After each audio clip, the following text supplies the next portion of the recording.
Und in dieser Zeit, als meine Tochter letztendlich ein Baby war, ging meine Verbundensein-Transformationsreise von 0 auf 100 direkt los.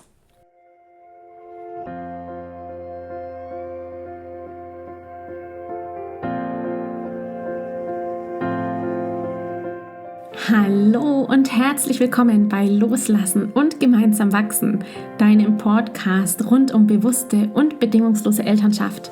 Mein Name ist Manuela Festel, ich bin Mama, Mutmacherin und vor allem Mentorin für achtsame Kommunikation und gewaltfreie Konfliktlösung mit Kindern. Und genau darum geht es auch hier in diesem Podcast.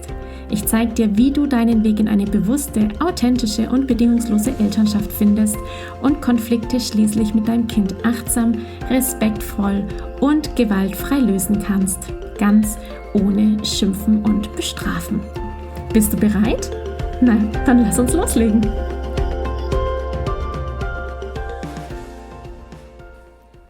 Hallo meine Liebe, so schön, dass du hier bist. Bevor wir gleich loslegen, habe ich eine ganz große Bitte an dich. Damit nicht nur du selbst keine Folge mehr verpasst von Loslassen und gemeinsam wachsen, sondern auch die vielen, vielen kostenfreien, hilfreichen Impulse mehr Mamas erhalten können, die sie vielleicht heute ganz dringend brauchen, bitte ich dich, dass du jetzt direkt auf Folgen drückst. Ich danke dir so sehr dafür. Und jetzt, lass uns loslegen. Hallo meine Liebe, herzlich willkommen. Schön, dass du hier bist bei dieser Bonus-Episode, die ich mir für dich ausgedacht habe zum Thema Verbundenheit und Verbundensein. Ich werde nämlich im April meine Community Verbundensein wieder öffnen für alle Frauen, die den Weg zu sich gehen möchten und tiefer in ihrer persönlichen Transformationsreise einsteigen möchten.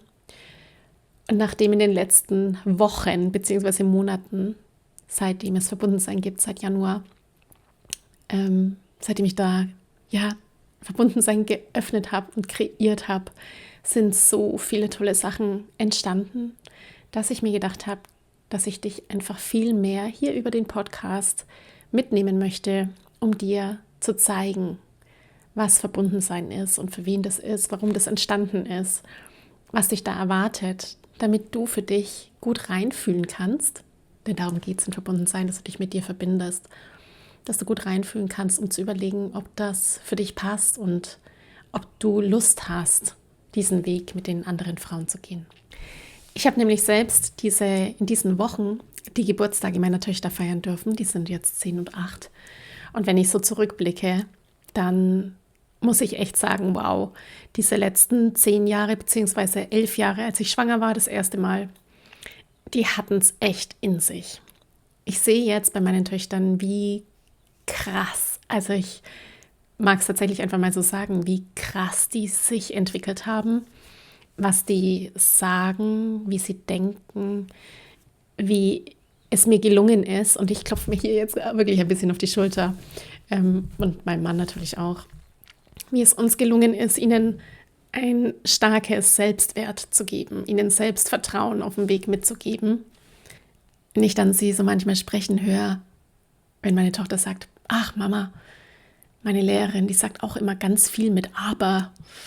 Oder wenn Kinder Kommentare machen und sie das dann so ganz stark aufnehmen können und gar nicht zu sich lassen. Also ich werde euch ganz viele E-Mails oder dir noch ganz viele E-Mails schreiben. Es lohnt sich wirklich, auf meinen Newsletter zu kommen, meinen Newsletter zu abonnieren. Ich habe ganz viele momentan vorbereitete E-Mails für dich, wo ich viele Situationen aus dem Alltag, den ich mit meinen Kindern erlebe, als Newsletter für dich habe, damit du einen Einblick bekommst, wie diese bewusste Elternschaft sich auf dein Kind auswirkt. Oh, jetzt hole ich schon wieder viel zu weit aus. Ich will dir eigentlich was ganz anderes noch erzählen. Also du merkst, es ist wirklich eine Bonus-Episode. Ich sitze hier, die Sonne scheint mich an und ich möchte einfach so voll vom Herzen sprechen, weil diese Reise in Verbundensein, wo ich jetzt gleich dazu komme, einfach so essentiell ist. Nochmal zu mir zurück. Ich habe eben die letzten 10, 11 Jahre unfassbar viel erlebt. Ich habe so selbst diese Verbundensein-Reise, um die es geht, gemacht.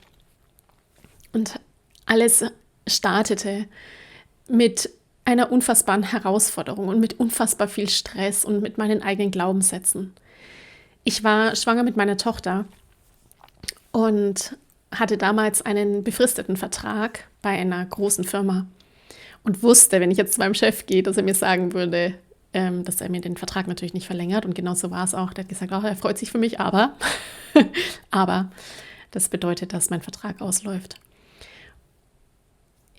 Dieser erste Moment natürlich zu wissen, was für eine Stellung Frauen haben, Mütter haben in unserer Welt, ich wusste es schon vorher, ich habe mich mit dem Thema ja schon beschäftigt und es hat mich irgendwie doch nochmal getroffen, weil ich es so krass fand, einfach so schade, diesen wichtigen Job zu gebären und Mutter zu sein, letztendlich doch so degradiert ist. Und aus meiner Angst heraus, und jetzt komme ich schon zu dem Thema Glaubenssätze und die innere Arbeit, um die es letztendlich geht, aus meiner Angst heraus, arbeitslos zu sein und kein Geld mehr verdienen zu können, habe ich mich schwanger beworben bei einer anderen Firma. Ich wollte tatsächlich mehrere Bewerbungen schreiben, aber ich bin dann im 8. Monat schwanger in das Vorstellungsgespräch rein mit einem dicken Bauch und habe mir gedacht, das ist jetzt mal spannend. Ich bin interessiert, wie das jetzt dann wird. Und die haben mich dann genommen. Ich habe dann einen neuen Job bekommen in einer anderen Firma, in einer höheren Position mit mehr Verantwortung und dem Vertrag, dass ich nach dem Mutterschutz direkt Vollzeit anfangen würde. Ich würde heute vieles anders machen. Damals war ich in der Angst. Ich war in der Angst vor Arbeitslosigkeit.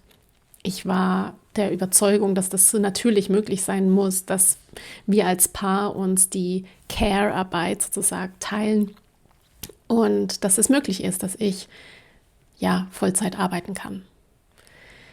Dass das Leben dann anders spielt, hat sich so wunderbar gezeigt. Die Geburt von meiner großen Tochter war eine Vollkatastrophe. Und ich war nur weinend zu Hause bei der Vorstellung, meine Tochter nach 12 Wochen bei meinem Mann zu Hause zu lassen, bei Oma und Opa, die dann im Wechsel gekommen sind. Wir haben uns die Zeit geteilt, sozusagen, die Türklinke in die Hand gegeben, während ich voll gestillt habe. Und es war hart. Es war wirklich hart. Und in dieser Zeit, als meine Tochter letztendlich ein Baby war, ging meine Verbundensein-Transformationsreise von 0 auf 100, wie bei allen anderen Mamas auch. Das Mamasein, das schießt uns auf ein neues Level von 0 auf 100. Bei mir ging diese Transformationsreise direkt los. Also mit den Fragen, was mache ich hier eigentlich? Ich bin in der Früh in die Arbeit gefahren und habe geweint. Ich habe diesen Druck gehabt, diese Dauerüberforderung, diese emotionale Ausgelaugtheit, diesen Wunsch, Dinge unter einen Hut zu bekommen, Mutter sein, Frau sein, berufstätig sein, also mich selbst zu verwirklichen einerseits und auf der anderen Seite aber für meine Tochter da zu sein. Ich war vollkommen gestresst, ich habe voll gestillt, teilweise stündlich in der Nacht, war überhaupt nicht fit. Und ich habe so gemerkt, wie das nicht geht, wie es einfach nicht geht und wie es mir damit auch nicht gut geht. Ich habe auch gemerkt, in was für ein Denkmuster ich eigentlich drin bin. Jetzt bin ich studierte Linguistin, das heißt, ich beschäftige mich ja schon seit Jahrzehnten mit dem Thema Sprache und Gedanken und Psycholinguistik. Wie denken wir, welche Auswirkungen haben Gedanken auf unseren Geist? Und ich habe so sehr gemerkt, wie wahnsinnig internalisiert, also identitätsmäßig in mir drin dieser Leistungsdruck ist, diese Idee von unserer Gesellschaft, erst dann, wenn ich, dann bin ich. So, und ich darf dir hier an dieser Stelle sagen, es war schwer, es ist schwer. Es war für mich wirklich eine harte Zeit, diesen Job zu machen, mich dann auch nach einer Zeit schon hinzustellen, zu sagen, ich kann das nicht. Also in der Probezeit noch hinzustellen, zu sagen, ich muss Stunden reduzieren, ich schaffe es nicht, es ist zu viel, ich habe mich überschätzt. Ich habe das nicht überrissen, was das bedeutet, Mutter zu sein. Und einen Job zu haben, einen neuen, mit mehr Verantwortung, neues Team, neue Strukturen. Es war einfach alles neu. Ich bin zweimal neu quasi eingestiegen. Einmal neu in einer neuen Rolle, beruflich und natürlich auch in einer neuen Rolle als Mama. Und habe da eben gemerkt, okay, die Reise, wenn ich im Außen was verändern will, die beginnt in mir selbst. Ich muss verändern, ich muss überlegen, was mir wichtig ist im Leben, was meine Werte sind im Leben, woran ich glaube und wohin ich vor allem will. Und hier geht es tatsächlich schon los, was der erste und so wichtigste Schritt ist in meiner Community: Verbundensein. Verbundensein ist eine Membership, es ist ein Ort, es ist vor allem ein Ort. Es ist ein digitaler Ort, ein noch digitaler Ort, ich korrigiere, ich habe große Dinge vor. Es ist ein Ort, bei dem ich eben Frauen, Mütter, die den Weg der bewussten Elternschaft gehen. Was das ist, das findest du in den Shownotes. Ich habe da schon eine Episode dazu gemacht. Die den Weg der bewussten Elternschaft gehen, zu verbinden, und zwar mit sich selbst, ihnen wieder in all dieser emotionalen Ausgelaugtheit, Überforderung bei negativen Denkmustern, ihnen zu helfen, sich wieder zu spüren, sich auszurichten, die Gedanken zu prüfen und neu zu justieren, das heißt Glaubenssätze anzugehen und neue zu kreieren, die alten loszulassen und sich vor allem eben mit Frauen zu verbinden, denen es genauso geht. Es gibt nichts Wichtigeres, wirklich nichts Wichtigeres, als sich mit Menschen zu verbinden, mit denen man gern in Beziehung ist, mit denen man sich austauschen kann, die einen wertschätzen, die nicht verurteilen, beurteilen und im Krieg mit einem sind, in diesem Leistungsgedanken und du bist besser als ich und ich muss noch mehr tun, damit ich genauso gut bin wie du, sondern dass jeder einfach sein darf. Also tiefe, tiefe Annahme jedes eigenen Menschen. Wenn ich noch mal ein bisschen weitergehe in meine Reise, ich glaube, ich verliere mich gerade ein bisschen im Podcast. Ich freue mich, dass du noch dabei bist. Wenn ich noch ein bisschen weitergehe in meiner Reise, dann ist natürlich meine Tochter, die war ein Baby und ich habe mich ganz viel nebenbei dann noch, neben meinen Challenges, die ich schon hatte mit Überforderung, Stress und Trauma, Geburtstrauma, was wir beide hatten. Ich war dann auch in Therapie und es war super. Ich bin heute so sehr dankbar über diese schlimme Erfahrung, die meine Tochter und ich gemacht haben, weil das letztendlich der Grundbaustein für meine Arbeit ist und gewesen ist und so viel Gutes daraus entstanden ist. Und ich kann das heute so sehr sehen und wenn ich dir das so erzähle, spüre ich die Gänsehaut an meinem ganzen Körper, was für ein unfassbares Ereignis die Geburt war, auf allen Ebenen. Ja, wenn ich da jetzt nochmal zurückblicke, habe ich natürlich meine Tochter begleitet, so gut ich kann, so gut ich konnte und ihr Babygebärden beigebracht im ersten Lebensjahr, was total toll war, weil meine Tochter dann mit 13, 14 Monaten in 3 Wortsätzen gesprochen hat, in Anführungszeichen. Also sie hat mir die Signale gegeben und es war unfassbar, was wir für eine Verbindung haben aufbauen können, was wir eine Beziehung aufbauen konnten. Meine Verbundensein-Reise, das heißt, wer bin ich eigentlich als Frau, wer bin ich eigentlich als Mutter, die hat sich natürlich in dieser Zeit schon, nicht nur in der Autonomiephase, was jetzt so der Hauptpunkt ist, sondern auch einfach schon vorher durch meine Berufstätigkeit und dieses sich finden in der Rolle so stark gezeigt, dahingehend, dass ich natürlich Konflikte hatte. Konflikte mit mir selbst, meine inneren Kindkonflikte, meine Sorgen, meine Ängste, mein Ego, das da so ganz stark laut geworden ist, in diesem Zwiespalt, in diesem inneren Konflikt zwischen Muttersein und Berufstätigsein, in dieser neuen Rolle oder in diesen neuen Rollen einerseits und dann natürlich im Konflikt zu meiner Tochter, als sie in der Autonomiephase war, wo man dann merkt, hey, da ist ja ein Mensch, der kann Nein sagen und der hat einen eigenen Willen und eigene Bedürfnisse. Und wie gehe ich damit um? Hier tatsächlich war der Grundbaustein gelegt für mein heute existierendes Mentoring-Programm Gemeinsam wachsen. Ich habe nämlich damals gemerkt, wow, so wie ich mit meiner Tochter spreche, will ich gar nicht. Aber wenn ich scheinbar in der Wut bin, dann ist das mein Automatismus, der läuft, mein Denkmuster, mein Sprachmuster, mein Reaktionsmuster. Und habe dann angefangen, hier weiterzuarbeiten, also wieder in Verbindung mit mir zu gehen, wieder zu überprüfen, wo will ich eigentlich hin? Was ist mein Ziel? Wie möchte ich die Beziehung zu meiner Tochter haben? Was muss ich dann tun? Wie ist der langfristige Gedanke? Welche Arten miteinander zu sein sind förderlich für das Ziel, das ich habe?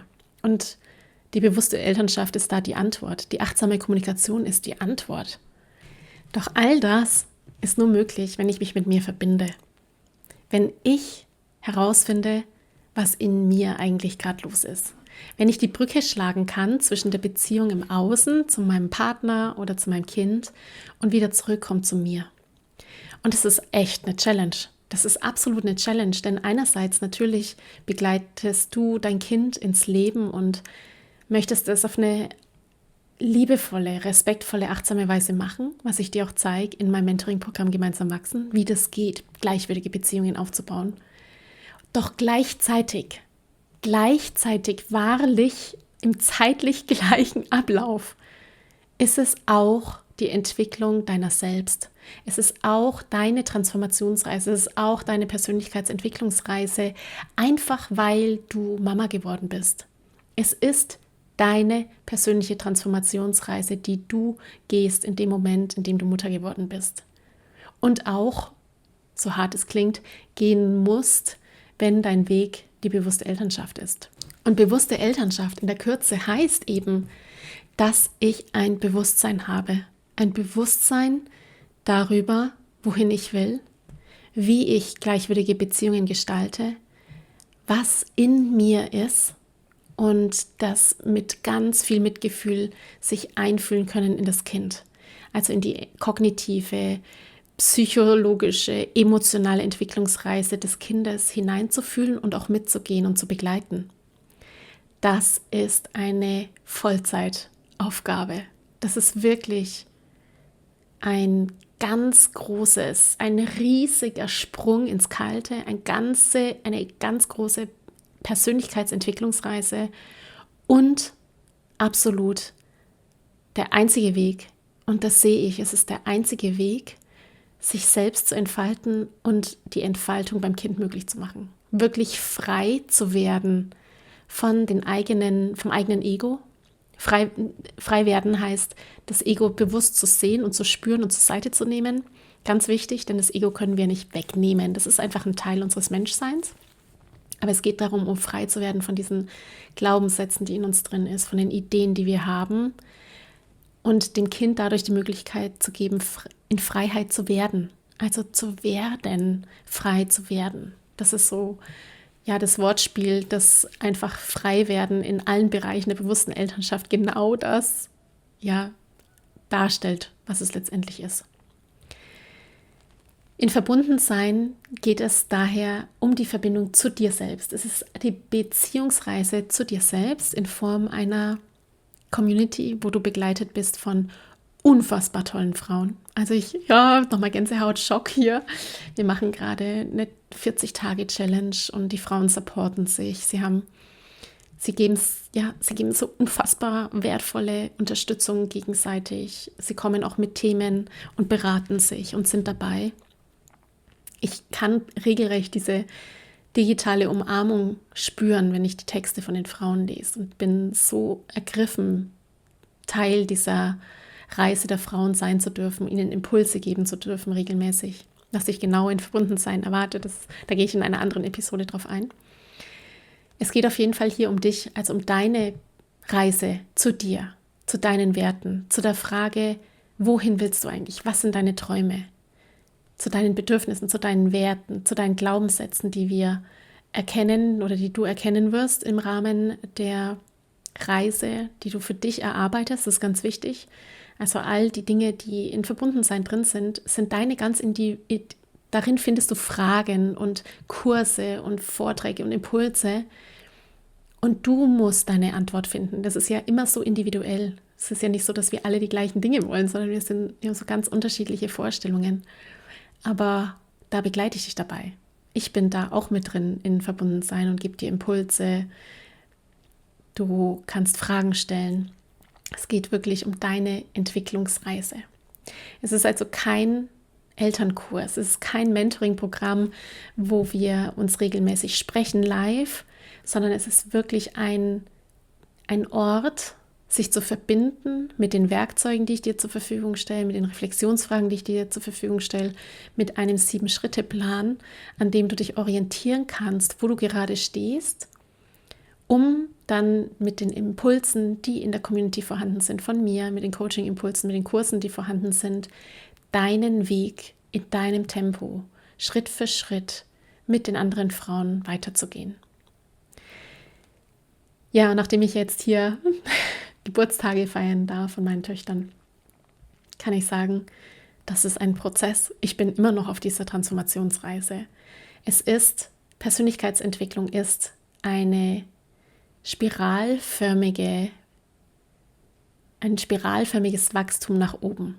Du wirst immer wieder, und das merke ich bei mir jeden Tag, ich komme immer wieder an Themen, wo ich mir denke, oh, ich dachte, ich habe das schon gelöst oder es ist schon vorbei. Es ist manchmal traurig und schmerzhaft, wenn ich dann bei der Meditation sitze und mir denke, oh Mann, oh Mann, oh Mann.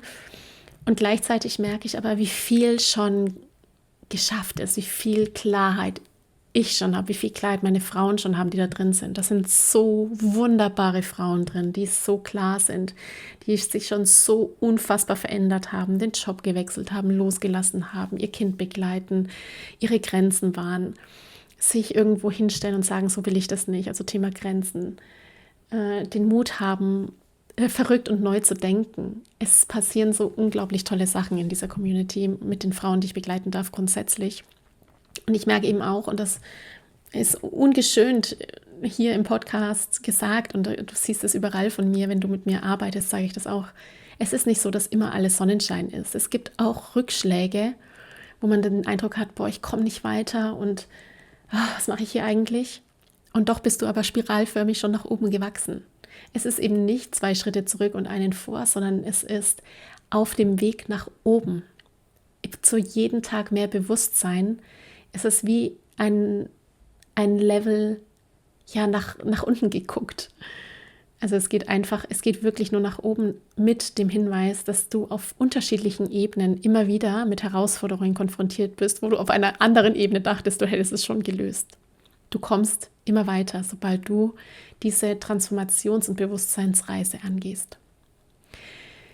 Bevor ich mich jetzt also hier noch länger verquatsche,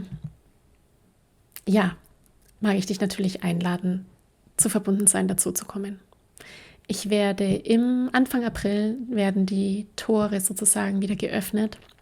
Da wird es dann auch wieder ein Onboarding-Call geben, wo ich alle Frauen, die neu dazukommen, durch das Tool führen werde, ihnen den 7-Schritte-Plan zeige. Es gibt einen Fahrplan, an dem du dich orientieren kannst, Fragen beantworten werde, sodass alle ganz weich gebettet ankommen und loslegen können. Verbundensein ist ein wunderbarer Ort, um Stress loszulassen, dich mit dir zu verbinden. Emotionale Regulation ist ein großes Thema, Glaubenssätze ist ein großes Thema, Bedürfnisse erkennen. Ja, und am Ende des Tages geht alles los mit deinen Träumen und deinen Visionen. Das ist das allererste, denn nur dann, wenn du weißt, wohin du willst, kannst du auch die Schritte gehen in deinem Leben, um dieses Ziel zu erreichen. Ich freue mich sehr, wenn du dazu kommst. Den Link zur Warteliste findest du in den Shownotes und es lohnt sich dazu zu kommen, denn ich habe für alle, die auf der Warteliste sind, in den nächsten Wochen auch eine kleine Überraschung. Wir sehen uns und hören uns bald. Ich freue mich auf deinen Kommentar, auf dein Feedback zu der Episode. Wenn du eine Frage hast, direkt an mich oder an mein Team zum Thema Verbundensein, dann schreib gerne an info@sprachzeichen.de und du bekommst natürlich eine Antwort von uns. Ich drücke dich. Ich wünsche dir einen wunderbaren Tag und bis bald. Ich danke dir von ganzem Herzen, dass du dir heute Zeit genommen hast, diese Podcast-Folge anzuhören. Wenn du noch mehr Impulse, Ideen oder Inspirationen auf deinem ganz persönlichen Weg zur bewussten und bedingungslosen Elternschaft suchst, dann abonniere unbedingt meinen Newsletter oder du folgst mir auf Instagram, Facebook oder Telegram. Wenn dir die Folge gefallen hat, freue ich mich natürlich riesig über einen Kommentar und natürlich, wenn du die Folge bei deinen Freunden und Freundinnen teilst und meinen Podcast abonnierst. Jetzt wünsche ich dir aber alles Gute. Wir hören uns sicherlich bald. Viele liebe Grüße. Ciao, ciao.